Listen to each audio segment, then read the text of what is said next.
I have a 15 opening in a load-bearing wall. What size level beam do I need?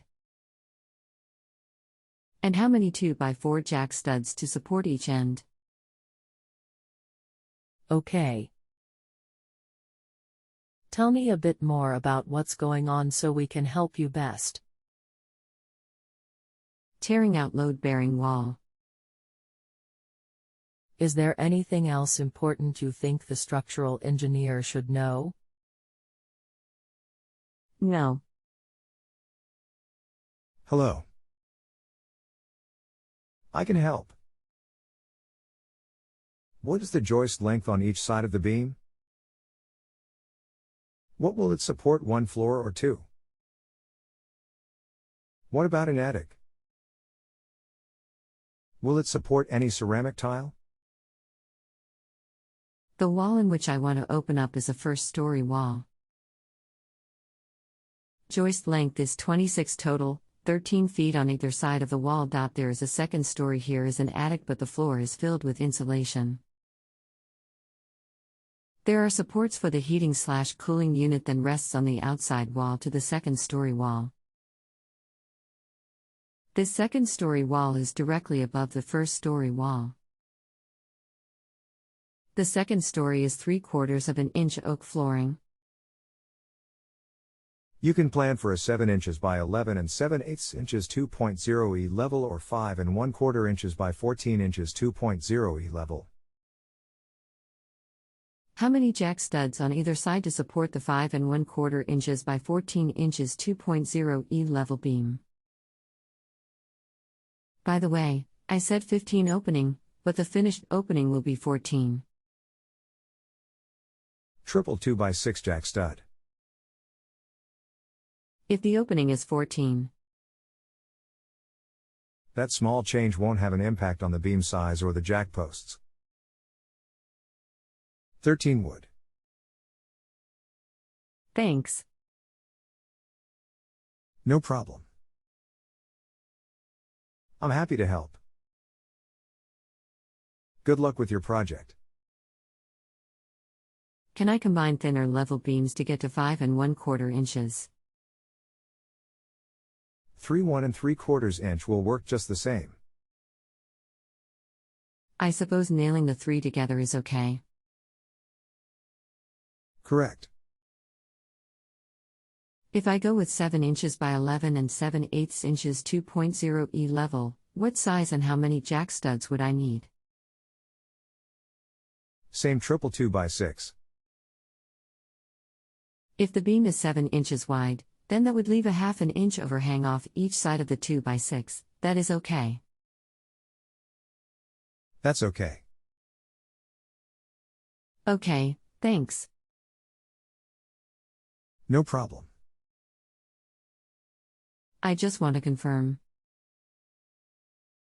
A 14 opening, 26 span, 13 on either side of the load-bearing wall, second story, wood floor will need 7 inches by 11 and 7/8 inches 2.0 E level, 4 1 3/4 inch by 11 and 7/8 inches nailed together, resting on 3 2x6, with 1/2 inch overhang.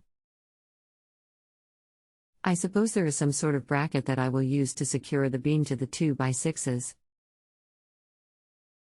There are Simpson brackets available, but if you have king studs, they shouldn't be necessary. King studs. Was it wrong for me to assume just one king on the ends? Looking at 2x6s at Lowe's, I was shocked they are only 1.5 inches and I forget the width. Did you factor this in? That the 2x6 isn't really a 2x6?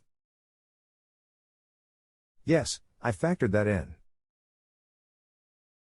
A 2x6 has actual dimensions of 1.5 by 5.5. These are well-known dress dimensions. I think I'm almost done nagging at you. Thank you for hanging in there with me. I'm thinking of tying the levels with lag bolts, okay.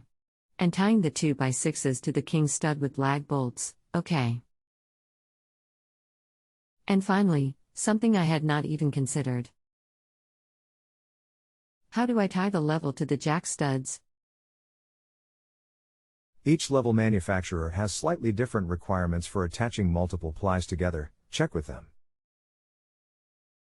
For the 2x6s, I recommend wood screws, 1/4 inch Simpson SDS screws. I would use a side plate on each side and make sure the king studs are firmly attached to the floor diaphragm above.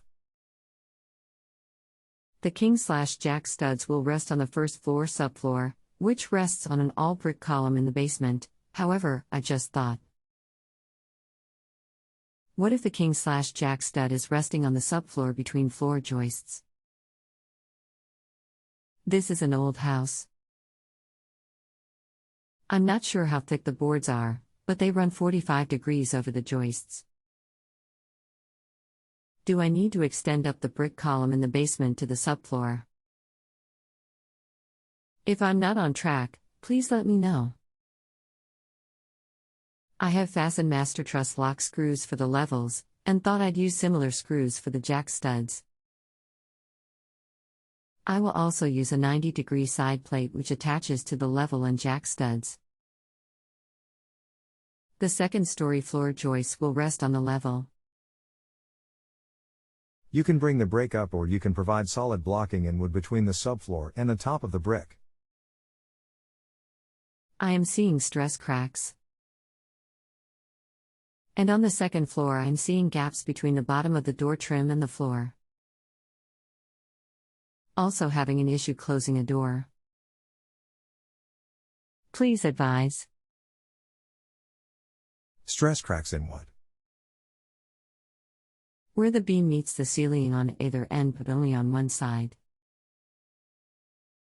Can you please attach some pictures? Attached are the photos. I included installed beam. Have you reviewed the photos?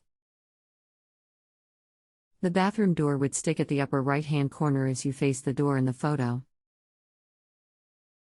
I discovered yesterday the door no longer sticks, but now there is a gap, buckle, in the right-hand side trim. The gap may be difficult to immediately discern in the photo, however, as you follow the trim from the top, you'll begin to notice a dark area.